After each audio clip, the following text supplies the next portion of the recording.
வணக்கம் இவர்ஸ். மக்கள் திலகம் எம்ஜிஆர் அவர்களின் வாழ்வில் மிக முக்கியமான பயணம் திரைப்பயணம்.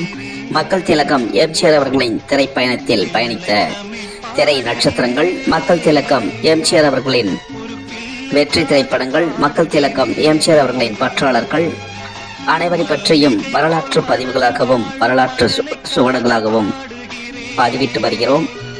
பாடலுக்கு பின் பதிவை தொடர்வோம். பிள்ளை தமிழ் பாடுகிறேன், ஒரு பிள்ளைக்காக பாடுகிறேன். மக்கள் திலகம் எம்ஜிஆர் அவர்களின் திரைப்பயணத்தில் பயணிக்க இருப்பவர் நினைத்ததை முடிப்பவன் எம்ஜிஆர் பக்தர்கள் நற்பணி சங்கத்தின் முன்னோடியும் மக்கள் திலகம் எம்ஜிஆர் அவர்களின் பக்தரான திரு டி நகர் பி ரமேஷ் அவர்களின் பிறந்தநாள் சிறப்பு பதிவு.